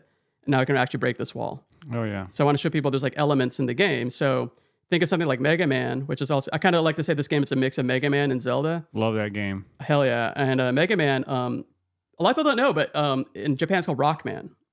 And some of the guys you fight are like Cutman, who's scissors. And there's no Paper Man, but like the idea was to be like rock, paper, scissors. Ah. That was the original premise behind Mega Man, but like every boss has a weakness and you get the weakness, you get the other boss, things like that. And this part is going to teach you how to run. There's like a conveyor belt, just like at the airport. But if we get a head start and run a little bit, boom, we make it across. And there's stamina in the game. You can actually run out. And also I want to add that the VR contraption that he's on, where it's like a full body VR, I actually had a set like that in real life. No way. Called from the company Virtuix. They're not a sponsor, but I had that. I donated it when I moved to USC's. Whoa. And see, I got knocked back by those little fireballs there. I donated it to a place where I work, the Institute of Creative Technologies Mixed Reality Lab. Shout out to MXR Lab. Are you using a block of ice to block the... Oh, that's a shield. So I picked up a shield, and that's on my L now. So if you look at the green flashing arrow, it says hold L for shield, and there's your shield. That's awesome. So that can block projectiles. So I wanted to show people like there's different things you can do. It's not just hack and slash. You can actually have defensive techniques, but that's really good for like projectiles. Who's this guy? Now this is just now we got to beat up a few like test dummy enemies that they just rush you. They don't do anything clever. And now this is the part where you got to start thinking. Right now it's like, okay, now you kind of learn the controls. Now let's put them into action. This is the fun part right here. Now you got to put your thinking cap on. Yeah. Okay. So let's see what you do. Okay. So we got fireballs. Oh shit. We use got a shield, knockback. man. All right. Let's put on the shield now. Okay. Okay. Now we go and we try to turn that off. Hit the red button. Oh But no. you can't get through because you have to run faster. Yeah. Okay. So we're gonna get knocked back. I'd go backwards. Yeah. Go back that way. Let's get out of there. Oh, we got hit. Okay. So let's break this now. We can break ice. And we see this control here. See the symbol on it matches the one over there, and it has everything the same. And I hit this button, and it reverses. The symbol changes, and now like that conveyor belt changed from blue to yellow, so we can go back there. But some people say, "Hey, wait a minute! I'm keep going this way. What happens?" Well, Terralyn tells you the switch you hit reverse the conveyor belt, and see if you can get past it now. Because if you go here, these are firewalls, and look at that. You hit them, they heal. They don't get broken down. Uh-oh. So you got to go this way now. So kind of getting people used to like the idea that like elements can actually heal things as well if they match. This is really cool. How long did it take you to make this? This demo took me about 5 years. I'm not going to lie. Wow. But it was also in my spare time. I have a full-time job. Yeah. So, but this I did this. This is your passion, though. It's my passion, and your dream. Yeah, and to tie it to veganism, like the characters are animals, and so I want to show like what is it like to be one of these earthling animals, but it's not necessarily Earth, and what's it like, and what is it through a different perspective. Definitely. And so there will be some more vegan themes to come through, but I wouldn't say this is a vegan game as much as like, would you say like Legend of Zelda is a carnist game? I mean, there is like enemy bait in the first Zelda, which is like a hunk of animal flesh. Yeah. Not cool. But would you call that a carnist game? No. So I wouldn't say this is a vegan game, but it has vegan themes and ideas in it. And I think we talked about this before. Like, I think it'd be cool to have Spike be sort of a vegan mascot, Definitely. And now we can see like there's these ice balls coming through and they're hitting this other guy. And so it shows you that like the environment can actually hurt the enemies as well. And if you're clever, you can use that to your advantage. Whoa. And now I'm getting through here and he's going to follow me. He's rushing you. He's rushing me. And, turn that off. Wait, something happened. Uh-oh. This is unexpected. Well, not for me, but. All right. Broke that guy apart. All right. Let's get out of here. Okay. And now we're loading the next part. And here we go. I'm back in the same room, but it looks different. Emergency lights are on. And everything's blown apart. And we have this access to the other room. We can't get back out the way we came. But we're in this room with a weird symbol on it. Let's go see what happens. This is really cool, man. I'm really proud of you to make your dream come true. Oh, thanks, man. We're both sitting in our dreams right now. You're playing your dream, and this is my dream to be on this podcast and have this cool room for vegans to come in. It feels like a dream in here. Like I encourage people, like come on this podcast, visit this room. Like I love it. Like this artwork makes you feel so like loved and like thank you. depth. Whoever did this art, was it you? You made all this? No, I just bought these on a website to like have this feel of black lights everywhere so that it glows, the drawings glow, and that people could feel like they're in a different world, and rather than just a room with microphones. I wanted to really make it feel I like it. Like you're in something, and it feels like you're in a different space, like a different reality, and I like that. But we're still on planet Earth. Yeah, we are. Okay, so this creature just appeared out of nowhere. If you look carefully, the way it spawned in was really interesting, where like all the parts kind of came in separately and sort of like came from nothing. And I wanted to kind of show like this creature's coming from another dimension. And so you'll see more about that later on, but not in this demo, but later on as I make the game. And you just got hit in the back of the head. You weren't supposed to see that. And you wake up on a moving train. Oh, no way. Yeah. And this is a guy named Temenon. Dude, this is so creative. Oh, thanks. And yeah, I put a lot of, I want to get like characters and development and character arcs. And so he's asking things like, like how do you sleep on your back when you have spines coming out of it, right? How does a porcupine sleep on their back? But he said he has them softened. Yeah. And that line I actually thought about a bit because like he has to kind of hide his sort of natural character in order to fit in with these other people. Right. And I think that's what a lot of us go through in life. Like in a corporation, like, we're all a little crazy at home, but in real life, we're all like, So true. We got to pretend and put this mask on that we're somebody that we're in a place we want to be, where we just really just want to make money That's why I like following my dream. And with your game here, you're showing me you're following your dream of building what you do on the side, and why we go to work so we can have Oh yeah, I fun. love storytelling. My favorite author is Neil Stephenson. He inspired a lot of this stuff. Actually, his book Diamond Age was about two things I'm passionate about: nanotechnology, which has a bit of a role in this game, and also he actually has a game sort of in the book that teaches kids how to learn things. It's like takes Nice. the place of a textbook. It's an interactive sort of book That's in the great. game, but it's basically a video game. Um, and also, you may have noticed from the dialogue that Spike was sort of like a standout. They're not animals in this game; they're animoids, animal humanoids. Um, but there's really not humans in this game. But still, like he's sort of like a minority that kind of got ahead, and there's those issues as well. Like in places where like you're a minority and you get ahead, how is that really like like we talk about Huntington Beach and me as a president, sort of a minority that got ahead. I can speak from experience, but it's not a bad thing, it's not a good thing. It's kind of neutral. There's good and bad aspects to it, like anything. Sure. All right, now he's trying to recall what happened, and he's sort of being told that he's got a disease now. He's got to go home and be with his dad, and it's kind of sad because like he's been doing really well, and then like all of a sudden everything just changes on a dime, and that's how life is. It's Yeah. You sudden never and know what tragic. you're gonna get. Yeah, you got to get what you get. So, appreciate every day you got, people. Like, I think one thing that we always downplay is like how important it is to have a boring life.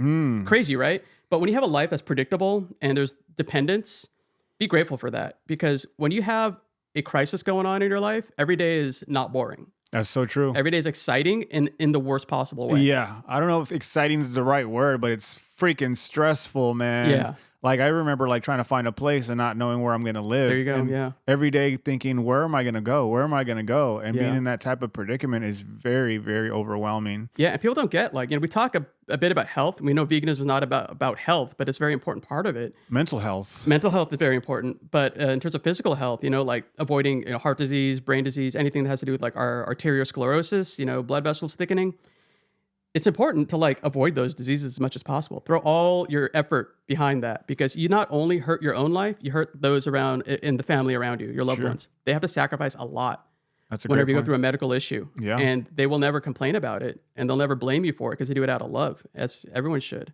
Yeah. But it does take its toll on them. And it's important to understand that. Like whenever you make a decision, you're putting other people's lives at risk. Very good point. You should be responsible and take care of your engine, which I call our bodies. I like because- that. But you wouldn't put like sand in your gas tank, You No. gotta put the right fuels in because it Right. won't work properly. And then when it doesn't work properly, what do you have to do? You take it to the mechanic and they charge all this money for you to pay, and then all of a sudden, it could have been avoided. That's right. I like this part. I did like an actual screen transition where it kind of faded out. I like that bird's eye view. Yeah, and this is actually a movie playing. I had to make this into a full-on movie and play it. This isn't like live stuff. I guess in some games they call it an FMV, full motion video, but I wanted to use this sparingly. I don't use it for a lot of character stuff. I want that to all be like live with real characters and actions. This is cool, man. But I used it in this case because I wanted to establish that a lot of time has passed, that it's a very long trip. Right. And so I did that with, using kind of techniques I learned from film. Not that I'm a filmmaker, but I watch a lot of movies. I love movies. Like, Isn't it crazy how we can watch a movie and be convinced by the movie knowing that it's all pretend? Yeah. That always blows my mind, how they're able to trick my brain thinking like this is really happening, and it's not. It's an act. Everyone's Yeah. pretending. Oh, yeah. What's going on here? So now you're in what's called a transfer station. So if you ever, think of downtown LA, transferring lines, it's Oh, like yeah. that. But notice like now things are a lot dirtier. You were in like the clean, up-to-date city, and now you're kind of in the dirty heart of it, like where people kind of live. Mm-hmm. This guy's complaining about a place called Zerko, where he kind of works, but he's trying to get home now. It's late. Probably had to work really late in the mines. Who knows? Stayed out drinking, got surly. But you can also see there's a lot of like graffiti here and trash and things like that. And you also notice there's like a little bit of dirt on the floor. So these are all little things I added on purpose, like knowingly. Like I wanted it to look like not the most, upkept place. Right. And that's kind of reality is. Like a lot of people live in kind of like places where for whatever reason, things aren't well maintained. And it's sad. Yeah. Yeah. So also for this game, we'll get to like more of the action soon. There's a lot of talking at this part, but it's part of the world building. And I kind of had that action at the beginning, but I think it's important to kind of understand like where things are going right now. The build up, yeah. The build up, exactly. And this part, you're kind of helping this guy pass his exam, and so it's kind of telling you how to like get through. But this is going to play in later with like the controls of the game. But you kind of see there's a green arrow here and a red X. You want to connect them. So if you look, it's pretty easy to see. Like you just got to turn it like that, and then you get a train here, a little toy choo-choo train. Oh, cool. And it's kind of funny because when I worked at a company called Dacry, they do augmented reality. They're out of business now, but I had to like animate an actual train in augmented reality. Nice. So kind of going back to my own personal life there. Is this game like for sale now? This is a free demo. Okay. And you'll see as we get through it, it's going to come in a bit more now, but there's a bit of like learning that happens in the game. And like, there's been my core motivation. It's like, there's educational games and they have a horribly bad rap. No one goes and like buys them. There's no AAA educational game right now. I'm not saying this will be AAA, but still like the idea is that most games are built around an educational idea and that's all they want to do. But I want to make a game where this is about gameplay first. And then also characters and plot. And then it's about learning concepts. And they're embedded deeply into the gameplay. Yeah. And so you probably notice, like, this doesn't feel like an educational game, and it shouldn't. But you're going to start to see things like, very soon, Japanese, Chinese characters. There's going to be a bit of math coming up. I'll hopefully get that in the next 5 minutes, and we can kind of call it there, because I know it takes a little while to beat, to get to the end of the demo. But I want to get the free demo out because I want people to see this first, and then realize like what I'm doing, and not just me like, BSing people about like, oh, I'm going to do this, I'm going to do that. Like, this is what I'm delivering. And it's only getting better from here. So this part, you're with your buddy, and you can tell he's been drinking all night. He's kind of like stumbling around. And his name is Targan. Said chill. Yeah. And he's got some issues. He's kind of like a bit of a guy that's kind of lost his way, and you're sick and you're throwing up. So I'm kind of showing like, I wanted to show a bit of like gritty reality. Not that this game is super gritty, but like, yeah, people throw up. What video game has people throwing up? I guess Street Fighter, but I mean like in a action RPG, not many. And there's Targan getting all like messed up because, oh, there he is. He found his way. Rampage, the monkey and the lizard, they're punching buildings, and then they eat too many. They eat the wrong thing and they puke on the floor. Oh, that's right. Yeah, that's nostalgia. I used to play the game all the time on Nintendo. Dude, I have a Nintendo 64 I bought. Yeah. Okay. I remember that it was like Lizzie and like Ralph and I forgot the other names of the characters. I bought a Nintendo 64 and it has every game ever made by Nintendo 64 on one cartridge. Whoa. Yeah, that's like 300 gosh. games. And then I have all the Super Nintendo games on that cartridge as well. Yeah. Okay, you're with your dad, and now he's kind of like, not like, let me help you. He's kind of like first yelling at his son for like kind of like leaving his hometown behind and kind of going to the big city. And he's sick or drunk. Which one is he related to? Well, the guy on the left with the white hair, that's your dad, Quill. Uh-huh. And then Spike's in the middle, and on the right is Targan. It might be hard to see on your screen there. Who's the dad, though, of who? Like, oh, the dad of Spike is, there's a guy Quill in the on middle. the left. Yeah. Yeah. A little hard to see, but if you look carefully, he's also a porcupine man. But he's having a hard time keeping his balance. Well, he's an old man. All right. And now we're fading into the next scene. Next day, you wake up, and you notice the UI is a bit different. Woo. Oh, yeah. He looks bigger, too. Yeah. It's a bigger... are you zoomed in more or something? Or did he grow zoomed overnight? in a bit. Now you can see things in person. It's a smaller scene, so I wanted to keep it zoomed in. Now you see that box on the shelf there? If you look carefully, the character on that box was the one you saw in that lab that had the explosion. So that's what's going on there. Nice. And he's talking about how he's still in pain, and the dad kind of said, okay, I got you healed, but I put this thing on your wrist, and it seems to have like kind of worked as sort of a stopgap. And so like, boom, you see this crazy thing just expanded, and it has a character on it, and it says spoon on it, if you look on the right. And I was holding a spoon, a little hard to see right now. And he says it got bigger as he approached it. So that's actually a little bit of augmented reality baked into this game. This guy, Spike, you're seeing what he sees in a way, and he saw things that are small to, normal people. To him, it looked bigger. Mm-hmm. And it's because that wrist has actually kind of changed him a little bit. That thing on his wrist, I should say, that bangle. In a good way. In a good way, yeah. It's actually saving him right now. And so this mysterious item is sort of like keeping him alive at the moment. But what he's finding out is like he's still a little bit sick. He's kind of poisoned, and he still needs to get better. But this gadget on his wrist is going to help him. And you're kind of learning about it right now in this part. And now the dad is sort of like complaining about how like the Zoids have always like hated the Animoids, and they've always looked down upon them and treated them sort of as second-class citizens. and the dad does not trust them at all. And I like putting like vocab words in here that kind of get people a bit on their toes, like gendarmes, means security guards essentially. And now you look at the wrist and like all this stuff happens and you read like this is what's called the grid, and it can hold like these special conjicite tiles. So these jewels are called conjicite, and they can be activated as weapons. They can be magic. They can be like armor and modifiers. And basically what's going to happen is you're going to collect a bunch of these things and connect them and make new weapons out of them. Upgrades, yeah. But it's not just upgrades, but you can design new weapons as you play. Oh, sick. Yeah. And so he's finding out more about this stuff. And I know the graphics are a little weird on this computer, but when you play it, when you download it yourself, you'll see like it'll look a lot better on a more powerful computer. This computer's a bit old. Dude, this kind of reminds me of like a Nintendo Switch. Like the game's cool. Like you can sell this and make money from this. That's the idea, yeah. And like I wanted all the controls to be done with a controller. I didn't want it to have a keyboard and mouse. Like that's too yeah. I noticed you brought your own controller. My own controller here. Super cool. All you need is an Xbox style controller. I don't mean to support Xbox. But shout out to my old boss, Seamus Blackley, one of the grandfathers of the Xbox. Hey, Seamus. Nice. My former employer, doing some amazing stuff. And so you notice all the money at the top. It's called Zoidari. And that's actually inspired by something called corporate towns. They're more active in the early 20th century in America, where corporations have their own currency that they would pay their employees with. And they basically work for these companies and be in debt to the company. Wow. And get paid with their currency, and they'd never get out of that hole. So they're basically indentured servants, basically slaves. That was like legal slavery in America after the Civil War.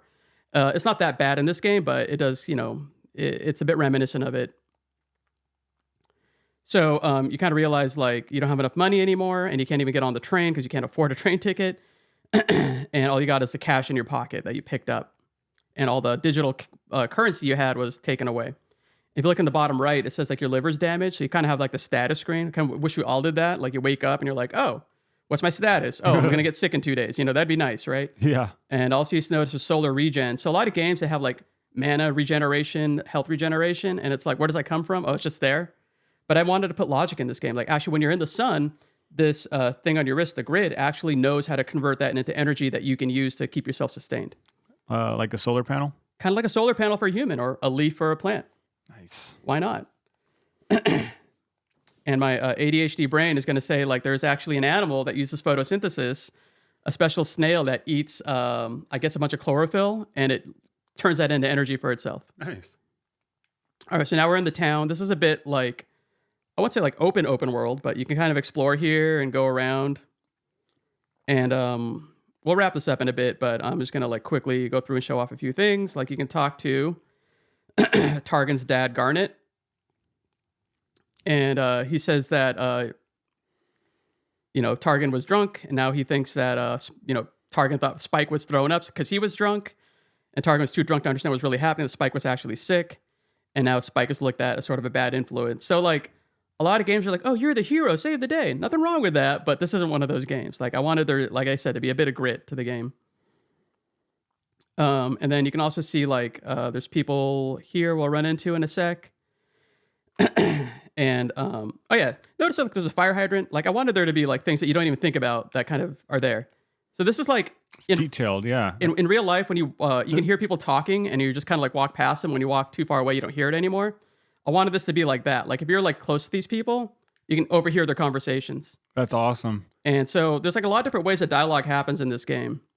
And that's one of them. And I wanted that to be like a thing where like, you can learn a bit about the world building. And here you can talk. There's no entry, illness detected, seek medical attention immediately. So you can't get on the train anymore. I'm gonna hint at a secret, and let's see if some of the users can find it. But there's a secret here. You might see it immediately. But if you're careful, you might, if you're trained in the ways of the eye, you might be able to see that. You may have noticed when I first got to the town, there was like, this was blocked off and I can go through. Now, here's the thing. If you're listening, I can't hear it now, but music is actually playing now. And this is interesting because before that, there wasn't any music in the game except in your office in the beginning and in the VR space. But I believe a lot in the term called diegetic. What does that mean? And it means that like the music comes from the scene itself. So one thing that comes to mind is Richard Ashcroft has a video called "Song for Lovers," and in it you hear his music playing, and he's in a hotel room, and then he like goes to the bathroom, and the music stops because it was coming from the radio, and he closed the door. Yeah, yeah. So a lot of music is like that. So the music you hear is actually coming from Spike's own mind now, due to the grid. Yeah. It's sort of making music that sort of reflects the environment that he's in at the time. That's awesome, dude. So I wanted that kind of realism. Oh, this Yeah. guy, you don't have to talk to him, but when you talk to this little dude here, he's like, I got the Zoidari, but first, what did Rat Talk say? Oh, yeah, no salt. Oh, yeah, only one kidney. I'm okay. I can finally pay what I owe and move out of here. Okay, one thing at a time. Ratox is an organ dealer. And I always thought that was interesting about like black market organ harvesters. It happens a lot in sci-fi, but I thought it'd be a cool thing to add, especially to a game like this, which like looks a little like a kid's game, but I don't make it too gory at all. But I wanted people to like kind of realize like there's a bit of like real things happening here. A lot of details, which A lot is of cool. details. Oh yeah. This guy's interesting. Sorry, the cameras get a little weird, but there are real cameras looking at the characters as they talk. Yeah, I see that. Their little faces. That's cool. Yeah. And they're moving. They're not like stiff. Yeah. I didn't want like the still images. I wanted to see them, but you know, it glitches out a little bit here and there, but I think it's okay. This guy is telling you about how to get to like a hidden location. And he says he doesn't know how to open it, but he says, be careful. People got kind of jumped in an area. Talks about some people called the extinct. Who knows what they are yet? I'm not going to tell you. You'll have to just keep learning about the game. But you can see this is like sort of the black market area called the Moon Market. And it's a lot different than the rest of town because people kind of live in these sort of shanty towns. And it's a little bit like the trailers in that the movie and the book Ready Player One. Oh, yeah. I like that as well. But you see there's a moon here. You want to get in the Moon Market. And this is a guy named Vinket. And he's a lion man. So it's the first time we've seen people from the lion race. You saw a bear, you saw dogs, you saw like all sorts of animals, animoids, I should say. And you're trying to get in to see Ratox, but you need, he doesn't do walk-ins. And this guy says he's going to get the crypt out. Crypt is sort of how people curse in this game. And he says, get out of here before I manually donate your organs. So I like that part. And you notice like there's this blue outlined wall. So we're going to break it here. And if you check here, it kind of gives you sort of like a tutorial because there are people that accidentally unselect the weapon. And in case you do that, you can't get in. But now you do that and the door gets knocked over. Are you able to hit any of the people that you talk to? No, I actually turned that off. So that's a good point. I made it so you cannot do that. That's what I used to do when I was in these games where you have interactions with people. I try to smack them before I leave just because I was a dumb kid who wanted to do that. No, I get that. And like people want interactivity, but I actually turned that off on purpose because I don't want them to think like this is a game where like those things are okay. Like you hit in the head, people go like, oh, what? They don't even react. And it's like, I don't even want to have that. And, I wanted there to be like realistic interactions, but, there's only so much I can do. Some people will repeat what they say sometimes. You might notice here, these like log looking things, those are actually shallow graves. Because the guy before said like, oh, people got jumped over here. So this is where they bury the bodies. And you can see like kind of like flies buzzing around. Anyway, because of the thing on your wrist, you can actually get in here. And so this door goes down and now you can walk in. And now we go into a secret area. Do you have people test this for glitches? Yeah. I had like some good friends of mine. Shout out to my buddies. I'll just say your first names, Andrew, James, and Paul. Good friends of mine from back in the day. But now you're downstairs and you're kind of stuck. You can't go past this part. And you look down and you're also stuck here. Ooh, hot lava. And now a lot of games they have it where like you can just fall into lava, but I'm like, no one's going to fall into lava. Like you can't do that. Your body will like jump away first. Right. But now you're in this room and there's a lot of stuff here. And this part, I don't know if people will get, but like it says use the grid in this box on your wrist. I only have the spoon handy. You get a short range weapon. It can let be confiscated. So the stuff you have on your wrist now, that box that was in your dad's room was taken from this bigger box. It was stolen from here. That was the implication. I don't know if people get that. What is that guy? That's a little drone that's sort of like scouting there. He's called a scout. And he's just there. Oh, like, shit, he's pissed. He's coming at you. Yeah, he's trying to like protect you. I don't know, like this computer makes it harder to fight, but I can kind of get some hits in on this guy. Let's see if I can knock him out. He's like, intruder alert, alert. Yeah. Oh, he got you. He's getting me. But I just leave him alone. There's heat in here. It's a robot, so we can mess with him. There we go. Now he's gone. Kill you though. Okay. Smoke comes out and he stays there. He doesn't disappear, which I did on purpose. I like that. Because like reality, robots, they stay there till someone takes them out. Okay, counting gears is key, is what it says there. And we're gonna read all these little boxes. These are info boxes.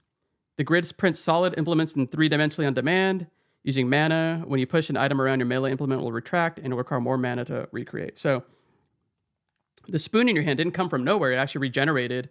And I'll tell you, it's using some nanotechnology to do that. So this is the part where you're actually going to learn a little bit of math without it feeling like math. There's no numbers, right? Because I feel like numbers get in the way of like the logic of math. I think even animals can do math. Like they use something called subitization, where like they just see the amounts of things, and that's what's happening here. You only see the amounts on things in terms of blocks, kind of like an equalizer back in the old days. Yeah. And you see like there's 3 blocks on the other one, and there's 2 here and another one there. So you're going to balance mechanical power with to proceed, and they're not liable for damages. So it's pretty easy to see what to do. You just got to push this guy over, and you're going to see like, look, 3 equals 3. The 3 here equals the 2 plus 1 over here. And now what's happening is like these guys are energized, and this energy goes to this guy here, and there's 3 gears on this door and 3 units of energy here, so they match, so it opens up. That's awesome. So kind of wanted to have math without it feeling like math, but make it feel more like a traditional game puzzle with like pushing things. Okay, I know you see you didn't like things being, you don't want that guy to get hurt, so we're going to leave him alone this time. Modifier conjure set, connect weapons to other modifiers in your grid, connect them up and see what happens. Activate a control button while they're selected, and you can switch them around. Okay, so what do we see here? We see 2 plus 2 is 4, and on this side we have a 3.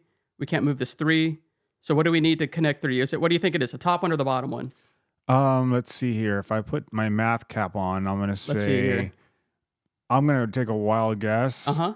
Because, shoot, it's a 50-50 chance I can get this right. I think you can use... I'm going to say the top one. I think the top one's good to go. Brilliant. So, and what the cool thing is, you can use trial and error to get this done. So if you did say the bottom one, let me show you what happens. Right now, everything got shut off. It might turn on for a second to turn off, but I don't think it even got there. It says, oh, now it switched. Now the right side is bigger than the left, so that ain't going to fly.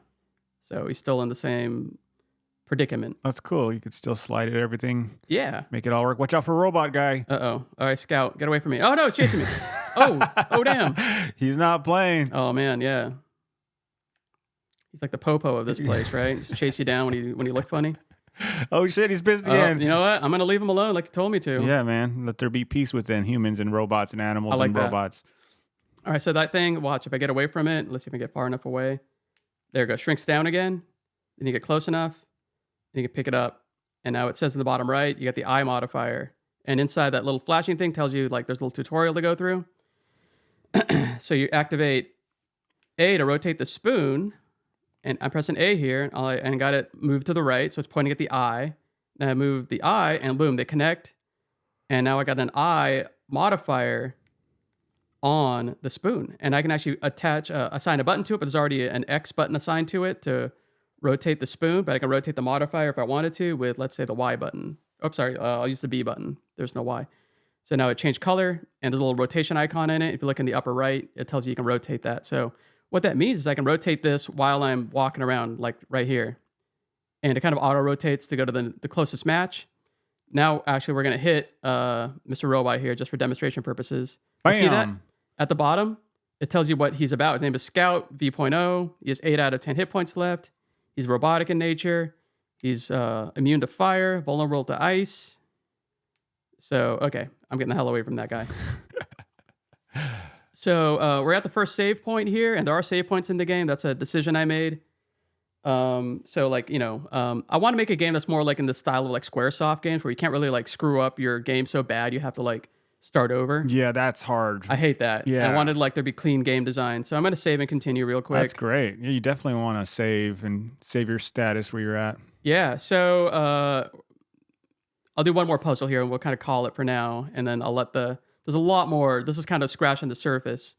But in a way, like this whole demo is sort of a tutorial on how the game is played. And then from here, it's just going to be crazier and crazier. Like more abilities, more stuff. I'm even going to teach kids and adults too a bit of basic finance because you don't get a lot of that in school. Some places do, but it's not just math that teaches you finance. There's a lot to it. A lot of it's stuff that it takes just time and energy to figure out.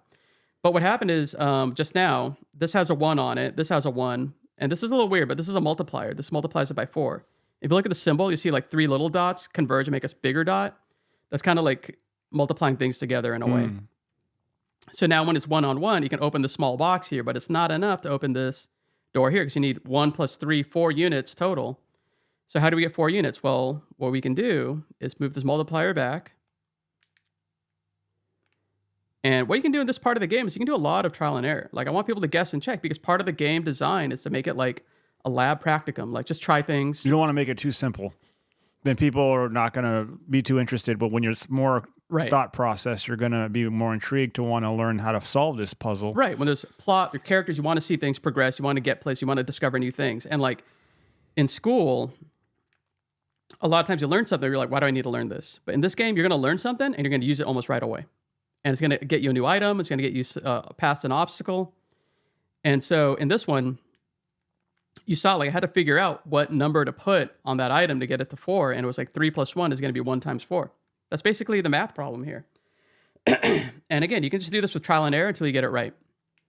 But later on, you're going to have to kind of figure it out ahead of time where you're going to face a penalty.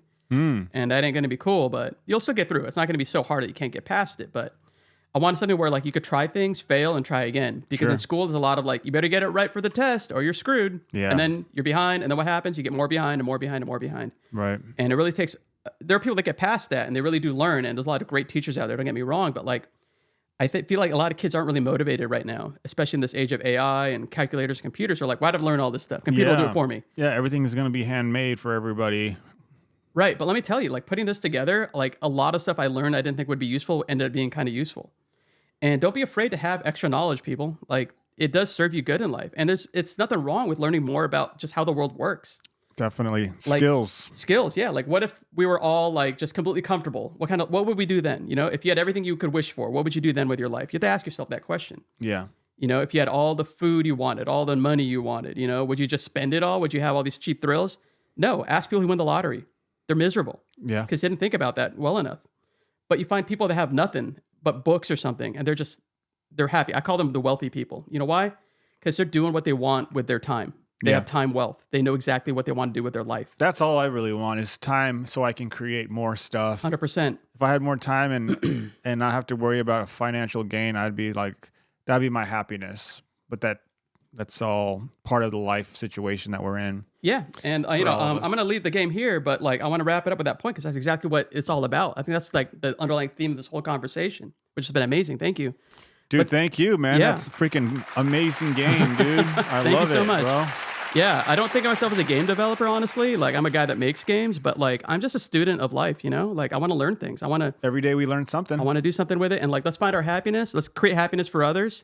In a way, life is a game where like, you know, we could be in part of our creator. Our creator looks through our eyes in a way. Life is a game, dude. Right? And help other people play the game. That's how you win. Love it, dude. Love it. There you go. Thank you for your game, and I hope it's very successful. I hope people will play it and enjoy it. And thank you. Plug in your website. So it's riotshieldgames.com. RIOTSHIELDGAMES.com.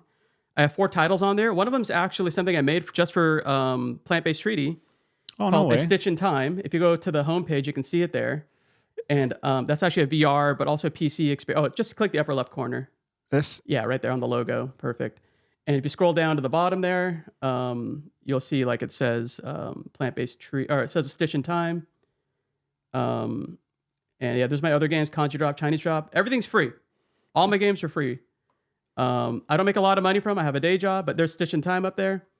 And if you click that one, that's actually an adventure of like kind of what it's like if we kind of let things as they are. You'll see like we have a really bad year 2100, but it's not too late to change it. That's the theme of that one. And I want to shout out the Plant-Based Treaty as well. I work with them. I work with a lot of AV, a lot of different groups. And also shout out to my Patreons. Thank you everybody who supports me, the Discord.